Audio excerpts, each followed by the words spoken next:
Have some parts from a 5R110. This is from Monster Tree Service. This transmission came in no move condition. So here's some of the cause factors. So this unit right here, this is off of the Coast clutch drum. Coast clutch drum on this, they basically have different specifications, one for gas, one for diesels. This little section right here is the only section that, for all intents and purposes, connects the clutch housing itself to this center hub. Okay, now the center hub obviously drives the sun gear. The center hub rides on the back of the pump and applies the clutch pack through these sealing rings here.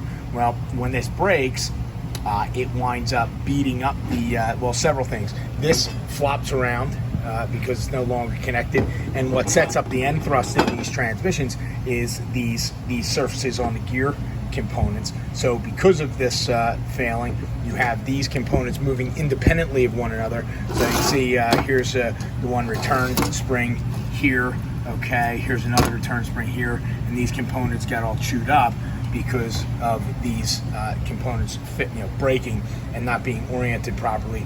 One thing that we do when this is connected, we actually wind up going and we TIG weld the new drum. So we get a new drum and we TIG weld around this perimeter, and what that does is that gives us a little bit more mechanical integrity than what we're dealing with this little itty bitty area here.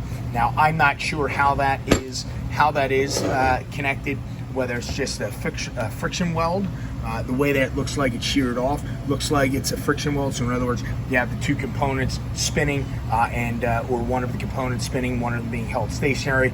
Force is applied with it spinning, and it basically friction welds together, and that's how these two components are probably connected.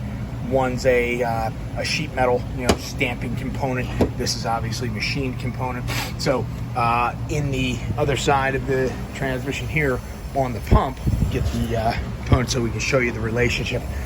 This component goes on the back side of the pump, like I said. So the back side of the pump, these sealing ring lands are a critical area, and these are beat up, and they're beat up because this was now this component was flopping around.